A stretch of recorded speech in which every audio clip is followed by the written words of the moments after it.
This video is sponsored by Saal Digital. Every journey has a beginning, and the beauty of beginnings is not knowing the true potential of what you're about to embark on.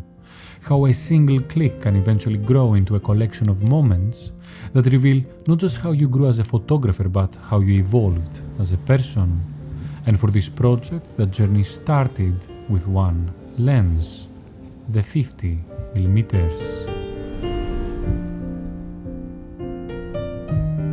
I've been working on this idea for a while. You see, going out there day after day, taking photos and keeping them on a hard drive or posting them on social media was not fulfilling enough. It felt like telling a story and never reaching the punchline. So there came a point when I wanted to experience that punchline. I wanted to see what I have been creating all those years come to life. And for a photograph, life begins when the ink slowly touches the paper from one side to the other until the image is finally printed and alive. But printing is only one step of the process. Before that comes an idea, and I didn't want to complicate this. The best way to keep a selection of photos consistent is through creative restrictions. The easiest way to do that is to use the same gear, or at least gear that can produce a similar type of image. That is when I made the decision to make the 50mm the mediator of this collection. But there is a surprising caveat that comes with the 50mm, a strength but also a weakness. You see, the 50mm is the perfect middle ground. To my experience, other focal lengths often excel more clearly in their own field. The 35mm can take the stronger wide-angle shot on the streets, while the 85mm can take the best compressed one. But the 50mm is neither purely wide nor purely long. And that is what makes it interesting. It can do almost anything. It can create simple, clean frames with a quiet background and a person passing through it. If you get close enough, it can focus on details, flattening the image in a way that feels almost like a painting, a bit like what the 85mm would do. But if you stand further back, it can take more of the scene in, and suddenly the image starts feeling more like what you would get with a 35mm. So where do you draw the line? For a collection that would bring my favorite 50mm shots to life, I wanted to include all of that, because that is part of the character of the lens. It sits between words. It can be simple, intimate, observational, or almost compressed. And by working with that character over the years, I learned how to take many different types of images that still feel connected. Each one of them became a small piece of the puzzle that made me the photographer I am today. So once the 50mm became the foundation of the project, the next step was to decide what would be the visual language that would hold all of these images together. How could I take all those different types of images the 50mm can create and make them feel like a coherent body of work? But that question is better answered through the final form of the project, a printed photo book. And that is where Saal Digital comes in.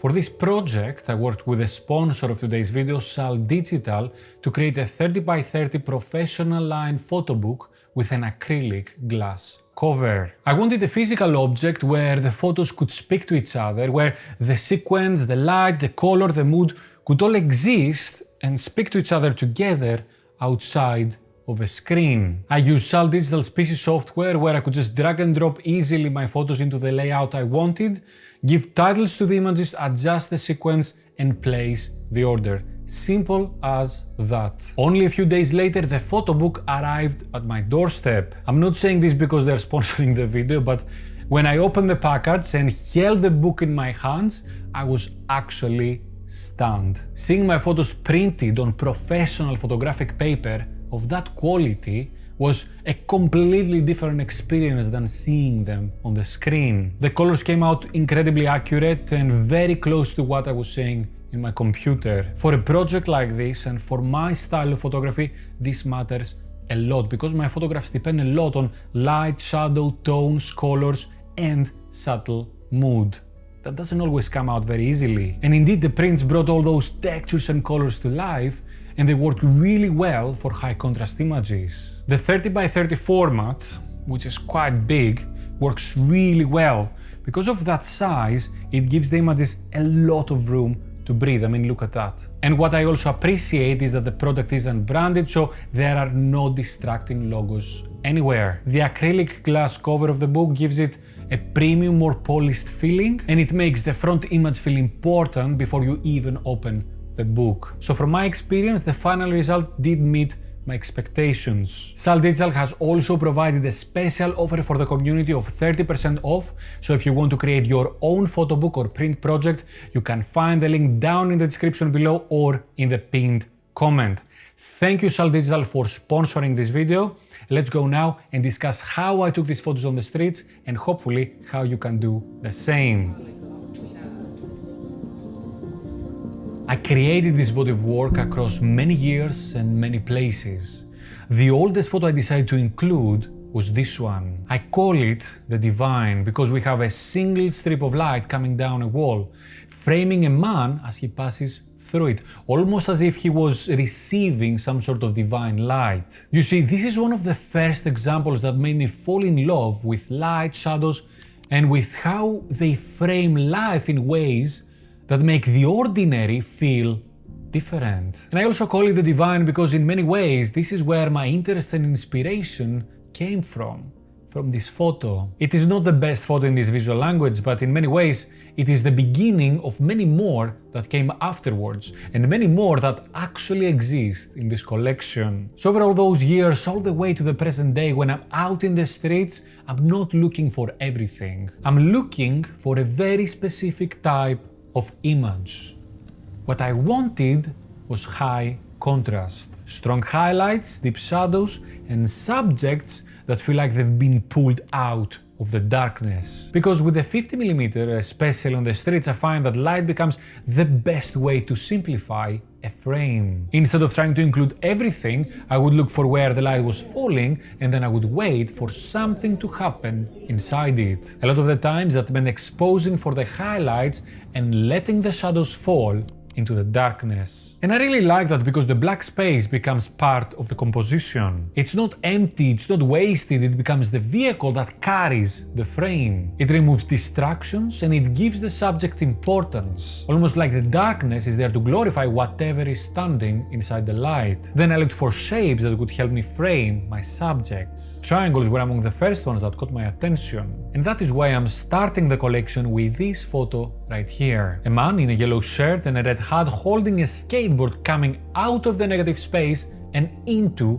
the triangle of light. And then, of course, I repeated this pattern a lot, using doorways, windows, walls, shadows, reflections, and lines in the streets. Anything that could create a natural frame inside the image. Because the 50mm is not as wide as the 35mm, you have to be quite careful as to how you organize the scene. Small movements can change everything. A step to the left, a step to the right, and very easily the subject either belongs inside the frame or it is lost in oblivion. Then another thing I kept looking for is color, or the absence of it. I love muted colors with a warm touch. If you've seen some of my work, you have probably noticed that I'm not using a lot of colors, but I love warmer tones, earthly tones, greens and reds. In my palette, the warm tones work as a way to invite people in. I want my photos to feel like an old, fond memory. Despite of how dark and moody they might seem, I want them to spark that feeling in you when you remember your grandma making you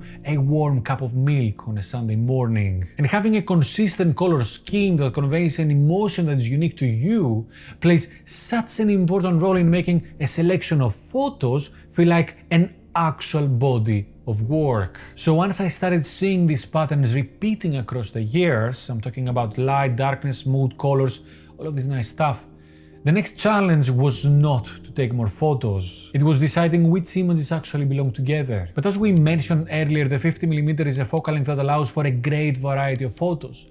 And I wanted my work to reflect that. So while the high contrast images became the foundation of the project, the different types of images became something more important. They became the rhythm of the book. Let's see what this means.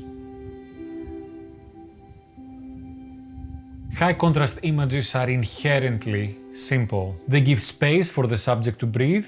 They create nice geometrical shapes and they are very nice to look at. However, if you keep browsing through images with the exact same pattern, they start losing their magic. That is why I decided to implement some breaks. Some ways to interrupt the rhythm and re-engage the senses. I think in any body of work, printed or otherwise, we need to have these breaks. We need to surprise the viewer with unexpected changes that strengthen the original message rather than distract from it. So you see, I started with my high contrast, highly structured images. I allowed them to flow one after the other, adding colors to engage the eyes, adding shapes to focus the gaze, and then suddenly, boom, a 2-page spread of organized chaos. An image I took in the port of Bristol on a bright sunny morning, with people sitting on benches, people boarding ships, movement everywhere, and a bird flying through the middle of the frame. That was the break. You stay there, you observe, you look carefully,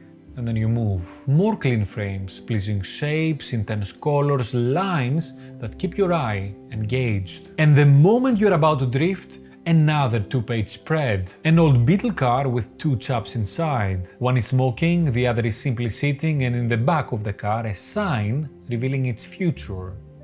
It is finished. But of course that was not the end of the book. And it was definitely not the end of me shooting with the 50mm. More than anything, this book became a much needed reflection and appreciation. Time. A moment of gratitude. Because printing this book made me actually realize that the effort actually matters. Maybe not to everyone, but it matters to me. I created this. I lived in these places. I walked these streets. I made mistakes. I learned. I moved. I changed.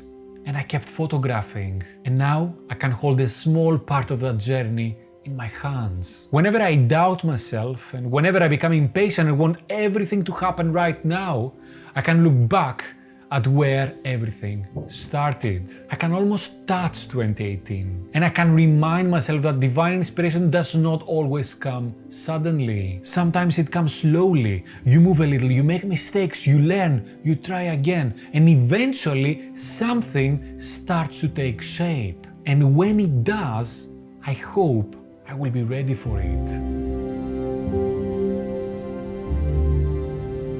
So I would like to thank Saal Digital for giving me the opportunity to make this photo book for myself. If you are interested in creating your own photo book or print project, you can find a special community offer down in the description or in the pinned comment. But I do really think that printing your work, even in a small way, can teach you a lot about who you were and who you are becoming as a photographer. Because at the end of the day, the goal is not just to take more photos. The goal is to make work that means something to you. Sometimes bringing your work together and seeing it printed and held in your hands can make the meaning a little clearer. Are you printing your work enough?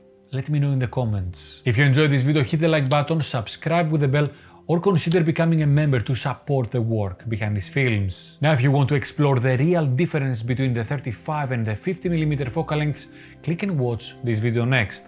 That was all for today, guys. Thank you very much for watching. Until next time, I will see you on the streets. Bye bye.